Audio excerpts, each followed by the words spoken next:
നമസ്കാരം.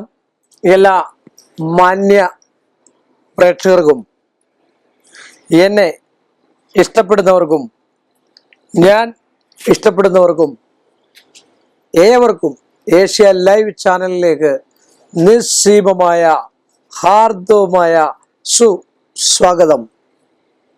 ഇന്നിവിടെ പറയാൻ പോകുന്നത് ഒരു കൊച്ചിയിൽ നിന്നും എറണാകുളം കൊച്ചിയിൽ നിന്ന് മാത്രമല്ല പല സ്ഥലത്തുനിന്നും വിളിച്ചിട്ടുണ്ട്. ഒരാള് എന്നെ വിളിച്ചിട്ട് ചോദിച്ചു, സാർ ഞാനൊരു പുരുഷനാണ്, എനിക്ക് കാത് കുത്തണം എന്ന് ഭയങ്കര ആഗ്രഹമാണ്, അതുകൊണ്ട് നല്ലൊരു സമയം പറഞ്ഞു തരുമോ? അപ്പൊ ഞാൻ പറഞ്ഞു, സഹോദര ചങ്ങാതി ഒരു കാര്യം ചെയ്യുക, നേരിട്ട് വരിക, നേരിട്ട് വന്ന് വേണം ഇതൊക്കെ ചെയ്യാൻ. ഞാൻ എല്ലാ കാര്യങ്ങളും നേരിട്ട് ചെയ്യുന്ന ഒരു മനുഷ്യനാണ്. അപ്പോൾ അതുകൊണ്ട് നേരിട്ട് വന്നെങ്കിൽ ഞാൻ സമയം കുറിച്ച് തരാം, ഇല്ലെങ്കിൽ നിങ്ങൾ അടുത്തുള്ള നല്ല നിങ്ങൾക്ക് വിശ്വാസമുള്ള ഒരു ജ്യോതിഷന്റെ അടുക്കൽ പോയി കുറിച്ച് വാങ്ങുമെന്ന് പറഞ്ഞു. അപ്പൊ അദ്ദേഹം പറഞ്ഞു, അതുകൊണ്ടാണല്ലോ സാറേ എന്നെ വിളിച്ചതെന്നാണ് പറഞ്ഞത്. പക്ഷെങ്കിൽ തന്നെ ഞാൻ ഫോണിൽ കൂടെ മറ്റു കാര്യങ്ങളോ ഒന്നും കൺസൾട്ടേഷൻ ഇല്ല. എങ്കിൽ തന്നെ കാത് കുത്തുക എന്ന് പറഞ്ഞാൽ ഇപ്പോഴുള്ളതല്ല, പഴയ കാലം മുതൽക്കേ സ്ത്രീയും പുരുഷനും കാത് കുത്തിയിരിക്കില്ലേ? നിങ്ങൾ കണ്ടിട്ടില്ലേ? പുരുഷന്മാർ കടുക്കനൊക്കെ ഇട്ടിരിക്കുക, രാജാക്കന്മാരൊക്കെ, രാജവംശത്തിൽ പിറന്നവരൊക്കെ കാതു കുത്തിയിരുന്നു.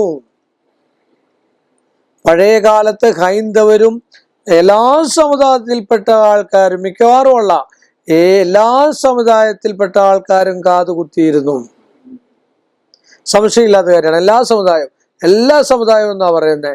ചില ആൾക്കാർ പറയുന്നുണ്ട് ഇന്ന സമുദായം, അങ്ങനൊന്നും അല്ല. എല്ലാ സമുദായത്തിൽപ്പെട്ടവർക്കും പൂണുനൂലും ഉണ്ടായിരുന്നു, കാതുകുത്തലും ഉണ്ടായിരുന്നു. അസംശയമായിട്ടുള്ള കാര്യമാണ്, സംശയമില്ലാത്തതാണ്. അപ്പൊ അതുകൊണ്ട് ഞാൻ പറയാണ്, പുരുഷന്മാർക്കാണെങ്കിലും സ്ത്രീകൾക്കാണെങ്കിലും കാത് കുത്തുന്നത് അത്യുത്തമമാണ്. അത് കാത് കുത്തുന്ന കാര്യം മാത്രമേ ഞാൻ പറയുന്നുള്ളൂ. കാര്യം മറ്റു ഭാഗങ്ങളൊക്കെ കുത്തിയാൽ എനിക്കറിയത്തില്ല.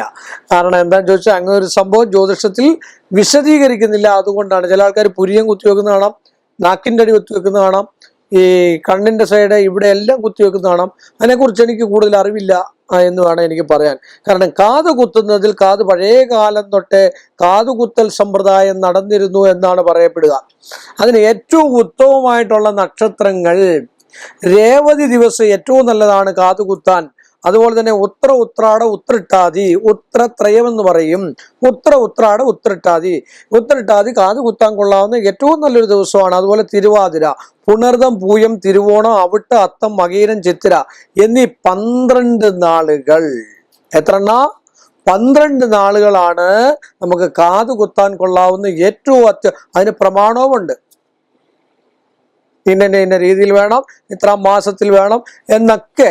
അപ്പൊ അതുപോലെ തന്നെ കുംഭം, ചിങ്ങം, വൃശ്ചികം എന്നീ രാശികളും ബാലന്റെ പുറന്നാളും പക്കപ്പുറന്നാളുകളും കൊള്ളരുത്. ബാലൻ അല്ലെ ബാലനായിരിക്കുമ്പോഴാണ് പഴയ കാലത്ത് കാത് കുത്തിയിരുന്നത്.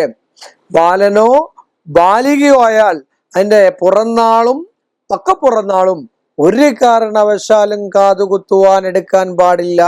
കാതു കുത്തുന്നത് ഏറ്റവും ഐശ്വര്യപ്രദമായിട്ടുള്ള ഒരവസ്ഥയാണ്. അതുപോലെ കുണ്ടല യോഗമുള്ളപ്പോൾ തിഥി നക്ഷത്ര രാശികളെ ചിന്തിക്കേണ്ട. കുണ്ടല യോഗം എന്നും പറഞ്ഞൊരു യോഗമുണ്ട്. ആ യോഗമുണ്ടെങ്കിൽ തിഥി ഏതാണെന്നോ അല്ലെ രാശികൾ ഏതാണെന്നോ ചിന്തിക്കാതെ തന്നെ ആ ബാലന്റെയോ ബാലികയുടെയോ കാത് കുത്തിക്കെടുക്കണമെന്നാണ് ആചാര്യന്മാർ പറയുന്നത്. പാപോദയവും പാപദൃഷ്ടിയും അപ്പോഴും വർജ്യമാകുന്നു. പാപോദയം എന്ന് പറഞ്ഞാൽ പാപഗ്രഹങ്ങളുടെ ഉദയത്തോടു കൂടി നിൽക്കുന്ന സമയം, രാശി. അതുപോലെ പാപഗ്രഹങ്ങളുടെ ദൃഷ്ടിയുള്ള രാശി മുഹൂർത്തമായിട്ട് കാതുകുത്താൻ വരാൻ പാടില്ല എന്നാണ് ആചാര്യമതം. അതുകൊണ്ട് ഈ 12 നക്ഷത്രത്തിൽപ്പെട്ട രേവതി, ഉത്രാട ഉത്രട്ടാതി, തിരുവാതിര, തിരുവോണം ഈ നക്ഷത്രമൊക്കെ കാതുകുത്താൻ ഉത്തമമാണെന്ന് പറഞ്ഞുകൊണ്ട് ഈ എളിയ മനുഷ്യന്റെ ഈ ചെറിയ എപ്പിസോഡ് ഇവിടെ അവസാനിപ്പിക്കുന്നു.